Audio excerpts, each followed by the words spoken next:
Welcome to Working Towards Our Purpose, a podcast that offers a different perspective on what a job can be.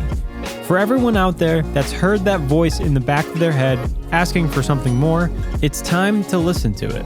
I'm your host, Gino, and join me as I interview people who have decided to work in their own purpose.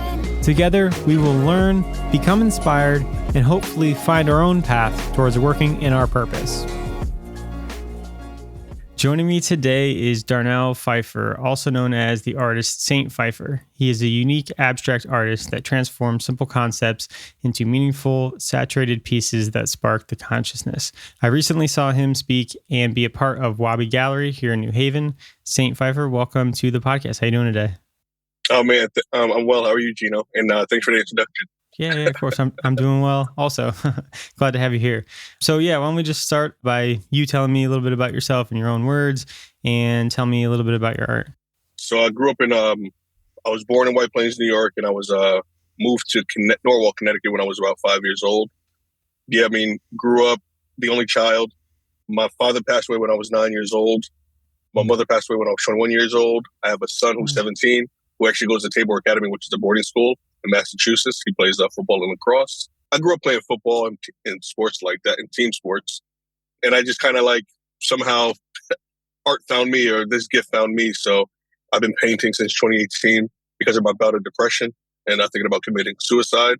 And, when you're like sleeping and up at the same time through that medium, something told me to paint, and I've been painting ever since. So overall, I've just been kind of like an introvert and to myself and things like that. So that's pretty much my story, I guess. Cool. So can you tell me a little bit about like the first time you started painting, and you said it kind of just like inspiration struck? Can you talk a little bit more about that? How did that first start?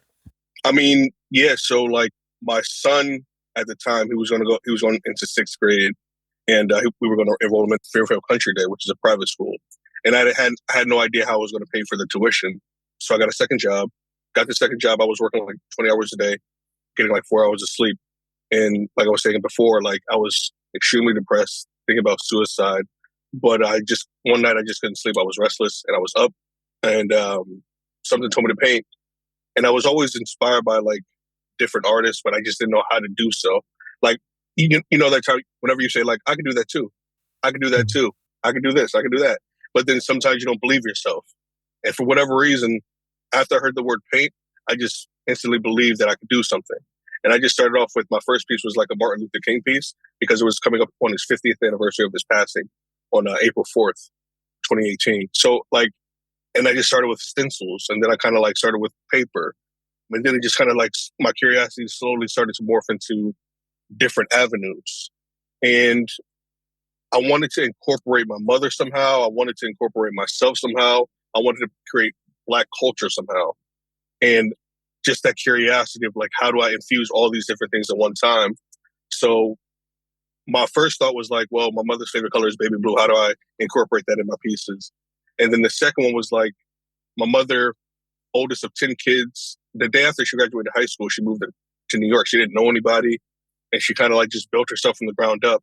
And I said to myself, a lot of Black stories go untold. So how can I do my service to the world and like present these like African-American figures that are forgotten about, unfortunately? So how do I like become a visual artist and kind of like showcase them in a light that people can find either inspiration from, or dive deeper and like to figure out other greats that were before us would never got an opportunity to speak their stories or share their stories.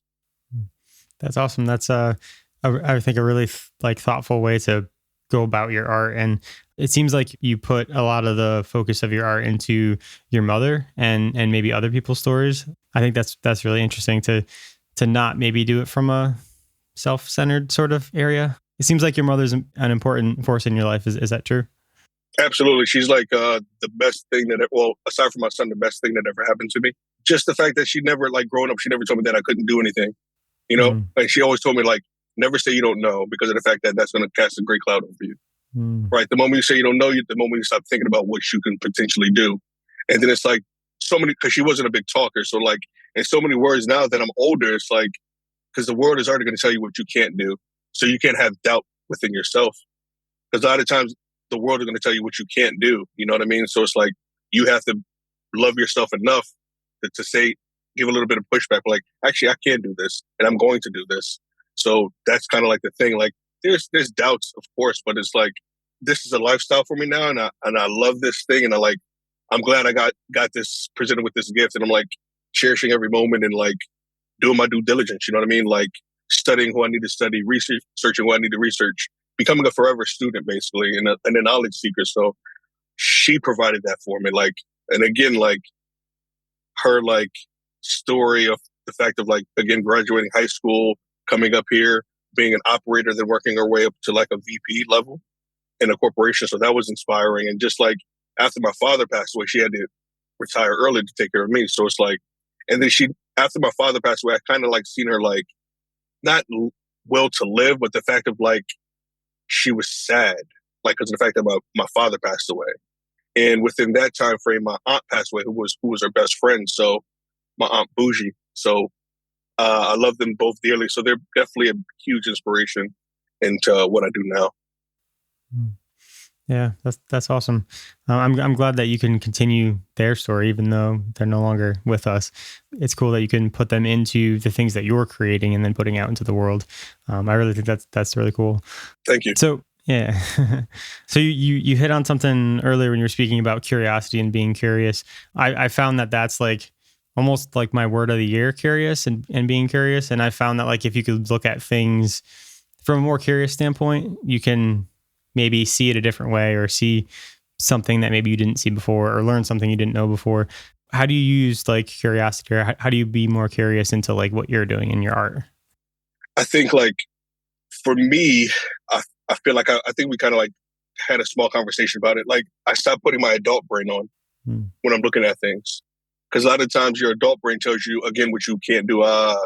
You got bigger fish to fry, right? You have these bills coming in, you have this coming in, you have that coming in. Right. It's like, and I just kind of like taking a step back from that and kind of like relive my childhood. And some parts of my childhood was like traumatic, but now I'm brave enough to kind of go back there, that dark place, and bring whatever that is and bring it to the light of like this curiosity. And then sometimes speaking to people, right? Like you think your world or your life is so bad, but then you meet somebody, you're like, it's not so bad after all. You know what I mean? So like, what does that look like? And I love stories. I've always loved stories. I love people's stories. Like, so when they share these things, I try to see if it not matches up with mine, but how do we connect in some kind of way? And then how can I share your story and my story at the same time and put it on canvas? So it's just the curiosity of like not being a feather, but being a dart, right? Like when you throw a dart, it's like a straight line. It's going to land on something, right? Opposed to a feather, it can kind of drift, right? And land on something for a brief moment, and then it kind of goes away. So I just try to like be a dart, I guess, in terms of if I'm even answering the question correctly, but just being a dart, like having a linear focus of like what the goal is and like bringing everything with me along the path. Obviously, the path isn't straight all the time, but I know where the target is. You know what I mean? And again, I think just loving people's stories and like what it does for me, for my soul, and like my story and like my mother's story and my friends and family and whomever like I come across, and like if I can like fuse that together, you know what I mean? Then curiosity is like I was listening to an interview. I forget who said it, but basically they said they're huge movie buff. One, they watched the movie for being a fan. Then the next one, they watched it for scoring the film, and the next being a director. So like that's how I'm trying to break down things now. Like how do I look at it like from a different perspective, right? Then everyone's saying this one thing, but if I step to the side or to the left or to the right, it's like, here's another angle I can go at this thing. And that's my unique lens, and everyone has a unique lens. We just don't tap into it enough. You know what I mean? So I'm not afraid to tap into like the uniqueness or the weird, so to speak, angle of like things that I look at. So yeah, just remaining a student, honestly. And like, I'm pretty sure, who's your favorite artist? Let's just say. Oof. It depends on the day for me, honestly. Today, okay. I would maybe say I've been listening to a lot of the 1975, so maybe them. So boom. So then it's like, now you're going to like listen to that artist or that generation of, or the era of music. Who are they influenced by now? You know what I mean? Like you're going to do this deep dive of like, where's the root come from? Like why are they being inspired that way? So it's like, whenever you're researching things, it's many different levels, right? So you got to put your hard hat on and kind of dive a little deeper, like to these things, to like uncovering the shit that you want to uncover. I'm sorry if I cursed. I'm a big No, cursor. I you're good. apologize. You're allowed to. Just like the fact of like, if it's art, okay, so like who's within this art or life? What's within encompasses life, right? So just uncovering different levels of different things, right? So the things that I'm interested in, I want to uncover those things. That's pretty much where the curiosity comes from. Mm-hmm.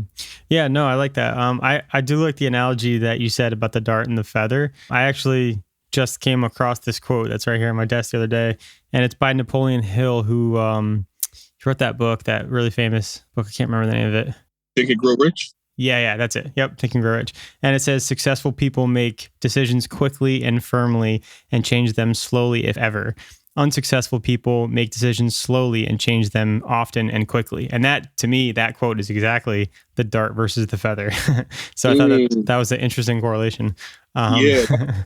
Yeah, I mean, if you think about it, right, it's just like, there's a lot of times, if we're not sure of who we are, we're kind of like easily persuaded to go a different direction, right? The world tells you, maybe not, Gino. You might not, you might be a little crazy. But name one genius that isn't crazy, to quote Kanye, right? So it's like, you got to do the things that are true to you, right? The world is going to tell you whatever you want to, they're going to tell you. But you got to be an anchor in your own life. You got to be a pillar. You got to be this like thing of strength. You know what I mean? So it's like, do what's true to you at all times. As long as it's not harming anybody and it's making you a better individual for the entire world. Mm-hmm. Yeah, definitely. I think that's definitely been a big thing that I've been thinking about in the past few years. And since I've left my corporate job, because I think that I can definitely resonate with that about being in certain situations and, you know, kind of going and doing things because you're supposed to, or people told you you're supposed to do that, or, you know, that sort of thing. And then getting there and then being like, why isn't this making me happy anymore? And I think that being like your full self and being like what you really want to be does take some sort of like, you know, being courageous and being willing to put yourself out there, even if you think it's maybe different or crazy. Is that something that you've struggled with, you know, growing up and even now, like being your true self? Or is that something that like maybe comes a little more naturally to you? I've always been a different person. I've grown up the only child. You use your imagination. I know you have a twin brother, you were telling me. So it's like, it's a little bit different. Like growing up the only child, you only have your imagination to kind of like go off of anytime. So it's like, and then it's like growing up, and then it's like my mother putting me in team sports after my dad passed away. So playing baseball, playing lacrosse, playing football, playing basketball. So having that team mindset. And like for the longest time, I thought I needed a team to kind of like fulfill my dreams. Right. But I've always drifted away from the team if we're not playing a team sport. Like if we're not doing like practice, or if we're not doing the actual game itself, I always find myself by myself trying to figure things out. People used to call it like fading the black, but I used to fade the black, like just being by myself, but not developing anything. I would just be by myself. My goal was to always like to come back when you see me again, being better, possibly being more knowledgeable about something, but I still wasn't thinking about art. I would just be like this, like random person that just knows random facts about probably shit that doesn't need to be talked about. You know what I mean? But somebody might spark something and it's like, oh, it's because of whatever that thing was at the time that we're talking about. They're like, where did you find? I'm like, I don't know. So I think I've always been a knowledge seeker, and I've always been like different in terms of the way I dressed, the way I talked, because I was never cool enough in school, right? I was always like, oh, that's just DJ, or that's just Darnell. He's corny. You know what I mean? Like that kind of thing, like not cool enough. And then all of a sudden I get to high school and like start playing football and then like getting the girls and all these different things. So it's like, it was like this like confidence builder, so to speak, always remaining myself throughout the whole process. You know what I mean? Like never always beating to my own drum, being influenced by people. But then when I take it from people, right? How do I use it and turn it into my own little thing? How do I turn it into me? Right? Not mimicking them, but then using it, like absorbing it and then like recycling it back to the world of something different. And that's how I now that I'm older, like that's how I always try to do things. If I'm influenced by you, I'm going to be influenced by you, but in my way. And then I'm going to bring it back to the world in a different manner to make it cool, right? Or my lens of what cool is to me. Mm-hmm. Yeah, definitely. Put your own spin on it. I like that. So you did mention earlier too, when you were talking about how you got into art, struggling with mental health and that being a piece of what brought you to being an artist. Do you want to talk a little bit more about the struggles that you've had with mental health, or like what you do now to, get through those struggles? I think as somebody who also struggles with mental health, it's also really nice to be able to like hear somebody be vulnerable and like mention that they've had struggles with it, because it, I think, helps everybody when you talk about it, because I think everybody's always going through something, and I think the vulnerability is what helps heal. Thank you. I think for me, May 27th of 2022, I lost my job, and I kind of like did this art full time. But let me rewind a little bit. Like, I always knew that I wasn't a good employee, if that makes sense. Like, I just knew, like, the fact that, like, I love the process of everything. Like, obviously getting courted, or, you know what I mean?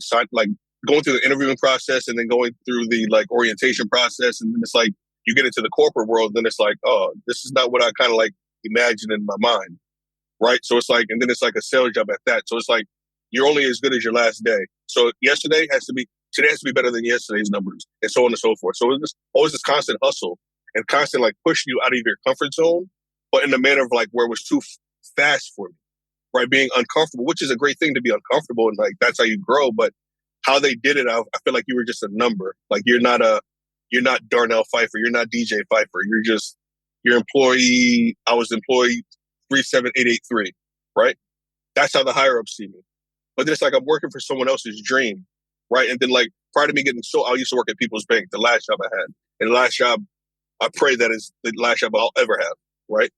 And like being an employee there, then they were just recently got purchased by M&T Bank. And then it's like, I can't speak to anybody, right? I can't speak to anyone higher than who's in my local branch, right? If I have like an issue or something, I can't talk to anyone directly but my manager. And it doesn't go past there. And I don't know where I'm going with this story, but it's like, I was just never a good employee. And then once I got fired from my job, it felt like shackles were released. Like mental clarity was a little bit more there because of the fact that like, I'm going to a job that I hated. I shouldn't be dreading going back to work on a Friday evening when we're about to enjoy the weekend, right? Having anxiety that Sunday morning of like leading into Monday morning, man, should I call out today? Because I just don't want to be there, right? So they did me a favor and they fired me. And this is the first time like I wasn't nervous. I wasn't scared. I wasn't in any of those things because I knew now, because back then when I got fired from a job, I didn't know what I was going to do next. I got this I got to pay for. These things racing in my mind. But now that I have clarity and I have a focus and that dart-like mindset, I have a goal, I have a vision. Being released was the best thing for me. The shackles were released. Any like metaphor that it's like being tied down, the anchor was lifted, like rocks were lifted off my shoulder, like all these different things. And like, now it's like, what's next? What's next is like going full steam ahead with this art thing. Well, how do I be a better artist? How do I be a better artist? So now I'm looking up YouTube. Like, how do you become a better artist? Or how do you work on your mental approach? Well, I listen to Tim Grover, who trained Michael Jordan and Kobe Bryant, and also D Wade. I listen to David Goggins. I listen to the best of the best, the 1% in their respective fields, right? What do they do? How do they overcome these mental battles?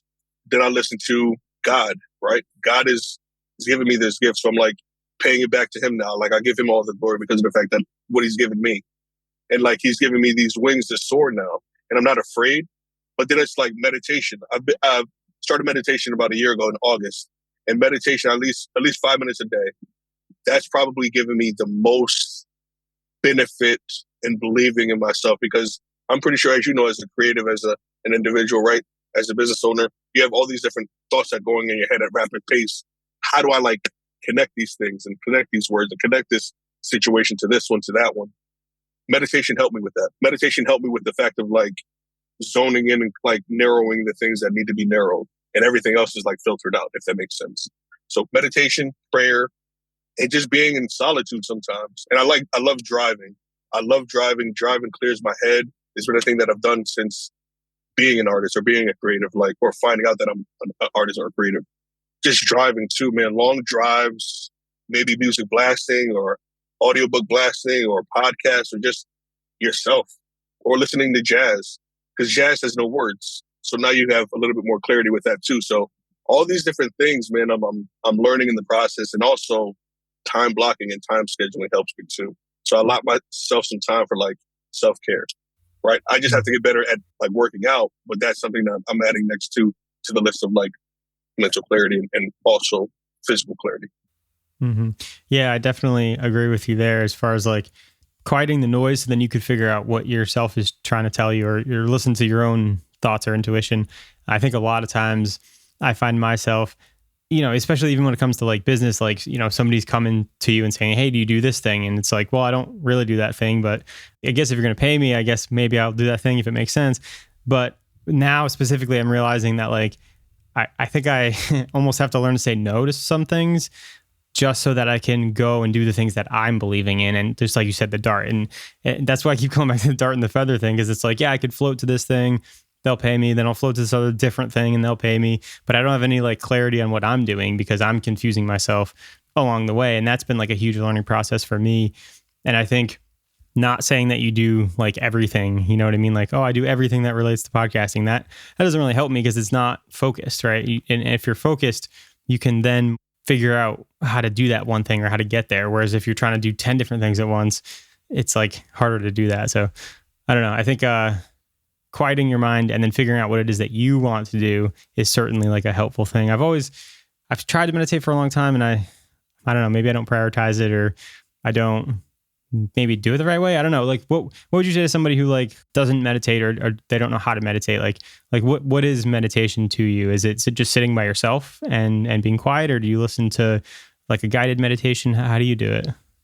I use guided meditation myself, but I mean, honestly, like maybe getting home or first thing in the morning, right? Instead of grabbing your phone to check what's the latest email or the latest text message or the latest notification through social media, don't pick up your phone for like the first half hour of your day. Like get yourself started, maybe take a shower, cup of coffee, whatever that morning looks like, just don't pick up your phone, right? Also, like I read this book, Atomic Habits by James Clear. It's just adding one thing to the to-do list, right? Like even if it's for a minute, even if it's for 5 minutes, if you're working out, right? You go to the gym, you get there, you walk back out. That's something that you're creating, right? That's a seed that you're planting in that situation. So I would say maybe when you get in your car after work or after a long business meeting, right? Breathe a little bit, inhale, exhale a couple of times. If you want to close your eyes, you can do that too. Just remain still. Don't pick up your phone. Just kind of like be present. And that's what meditation helped me again with is like being present and being like, just being there, like being centered, if that makes sense. But no phone, I would say when you first wake up, if you can help it. It's a process. Like I'm still learning. I still have my flaws where I still pick up my phone before I do anything else. But I think it's just a habit of like doing something that you normally don't do to create this selfness or oneness of yourself. Mm-hmm. Yeah. I think that's definitely true. And also not being hard on yourself if you fall back into the habits. I think that's something I struggle with too. Like wanting to do something, thinking about it, and then not doing it, and then being like, oh man, I did it again, and being hard on yourself. I think if you're constantly hard on yourself, it makes it even that much harder to change and to do it next time because you keep beating yourself up over it. I think a lot of times we don't give ourselves enough grace. It's something new that you're trying out, right? You're not gonna like. Sometimes we have like this perfection, or we think everything's gonna be like done right away, and that's not how it works. Like you're gonna fall, you're gonna fail, you're gonna be still maybe months in, you still might have a relapse. You might take a step backwards, but you're still further ahead than where you were before you started, right? So it's like a lot of times it's like if we don't do it that day, it's like, man, I'm the worst. I'm this, that, and you can't. First, the negative talk has to stop. Like that shit has to stop. Number one, right? But it's like give yourself grace in the process, even if it's like closing your eyes, a deep breath in and out. That's a win. I meditated. You may not say that verbally to everybody else, but that's a win for you. Now that's a gold star on your board, right? Of like whatever, like your appreciation post to yourself, like that's a gold star, right? Like that's what it is. It's not meditation isn't like 5, 10, 15 minutes an hour. You grow to those steps. But the first step is like just closing your eyes and taking a deep breath in and out. And then now that turns into 2 breaths. That turns into 3 breaths. That so on and so forth, right? Like it's just the practice of actually doing it. You don't have to be the greatest of all time, right? Michael Jordan is the greatest basketball player of all time because of the fact that he just showed up. There's work that he did. There's days that he said, man, F this. I don't want to do this anymore. I'm tired today. I don't want to do this today. I got this obligation. I have this obligation. It's just setting aside some time for yourself, selfishly, and prioritizing what you need because the world needs you, a whole you, you know what I mean? To like move the world forward, if that makes sense. Or move the people that are in your world forward. So it's like, take time for yourself to like be diligent in that process. Mm-hmm. Yeah, definitely. And I think part of that too, for me anyways, that's been able to almost allow myself to be almost selfish in that way is to, it's kind of almost like a backwards thing. It's like you're being selfish, but you're being selfish so that, like you said, you could show up for the people around you because you're in a better headspace and you're in a better place to where you can positively impact their life instead of negatively impact it. So for me, it's almost been like, if I could think of it in a way of being selfish so that you can help the people around you more, I think that that's been like helpful for me as far as like putting that time to yourself or like taking out that time to, whether it's read or learn something yourself or go for a walk or, you know, tell a client like, hey, I'm not going to have this till tomorrow. Sorry. Like it was supposed to be today, but I'm not going to finish this today. I'm going to get it done tomorrow. But kudos to you, because like, what are we doing now? You're having a podcast, pleasant podcast, right? It's like, you're curious, right? You're asking these questions because one, you want to know someone's story. Then how can you get better? What are the tools that this person is using so I can apply it to myself to be a better version of myself? That's how it should be. But the fact is, like, if we walked in past each other in a public, we probably won't talk to each other. But something brought us together, right? Mm-hmm. Right? Something brought you together, like that curiosity. Maybe I have time to like ask this person a question. They're right here in front of me. Now's the opportunity to do so. Then it turns into a conversation. It's like a pleasant conversation, right? It's pleasant. And now you ask me to come on pleasant podcast, right? And then it's like, that's how it should be, right? It's like, what are you working on today? Or what have you been working on? How did you get to this point? What do you see yourself doing? That's how the conversations should go. If you're curious enough, patient enough to do so. Exactly. And back to that word curious, I think being curious about other people is like the best thing you could do, because that's how you learn and that's how you kind of open up doors and break down walls, is just being curious about what people are doing. So yeah, I totally agree with all that. So yeah, I guess let's maybe transition a little bit and talk a little bit more about your art. And I want to talk to you about, like, you know, because I'm sure there's other artists out there that are listening. There's tons of artists in New Haven, and Kim, who's part of Wabi Gallery, is a very big part of the artist community in New Haven. Do you want to talk to me a little bit about like how you got hooked up with her and that community that she's created? Yeah, so shout out to Kim, actually. I think how I met Kim is through Greg M.A., who's another great artist. And like through he's a huge part of like who I am today in terms of like the artistry, because he was an artist and we happened to like move in together at our boys. Shout out to Jason Price, one of my best friends. He had like 2 rooms available, and we just like moved in there, me like becoming this, again, like within this process of developing who I am or as an artist. Like Greg was there for a lot of the way. That's definitely a person that you want to have on this podcast. So basically, fast forwarding, Greg, there was a show in New Haven, I forget where it was. Me and Greg happened to be there, and Kim happened to be there. And Kim like automatically knew Greg off the bat because of his artwork, because his artwork's fantastic, phenomenal, dope, but however you want to use it to like in a good way. And like he initially signed on to the gallery, and then she was having a show upcoming in a couple of months or a couple of weeks at the time when we met her. She wanted Greg to be a part of it. So then we went to the Eli where Greg had his show in April. But yeah, there, and then me helping Greg bring his artwork there, he introduced me to Kim. And then we started to chop it up, chat it up a little bit. Then we went out to lunch, and then she asked me to show me the artwork. And she was like, "Oh, I could definitely see you being a part of Wabi Gallery." And it was just all from there. And then we just recently had a show that you came to, and that's how we met. And the rest, we're about to make history.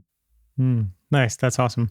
Yeah, I think the community aspect of it is certainly important for me. I think for a while I've been kind of alone and doing like the solopreneur thing and thinking like, oh, I'll do all this on my own. But I think that story just goes to show you like having good people around you and people that are doing the same thing and are passionate about the same thing can lift you up to new places. Do you do anything to like network yourself or to be part of a community like that?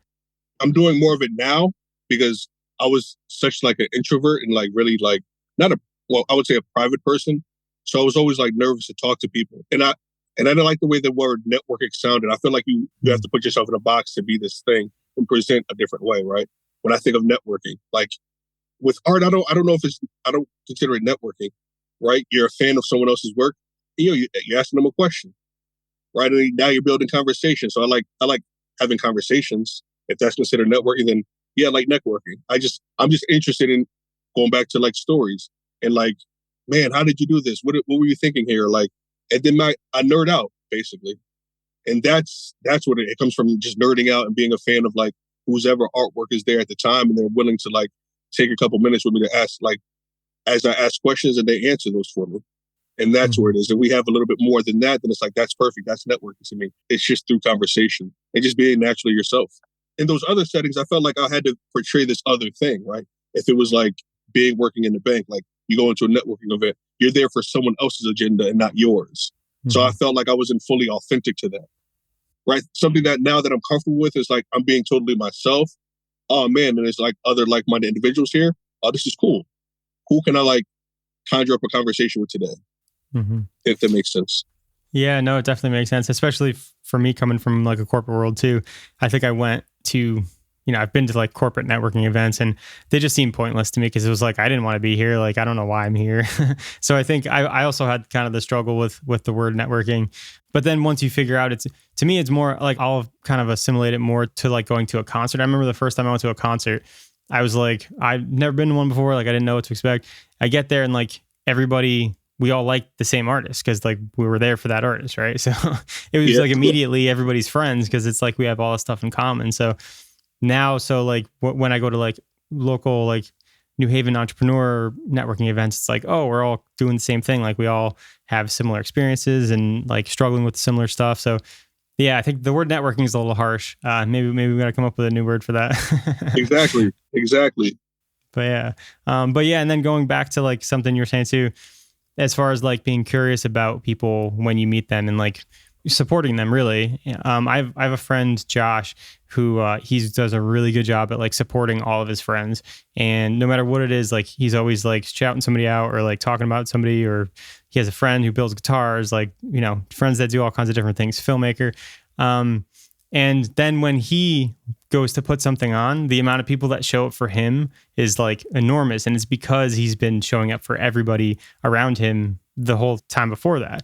So I learned that from him, that like, if you can like honestly support people, then when it's your time to be supported, they'll all show up. And I think that that's a really good trait just as a person. So yeah, I think networking is not all bad.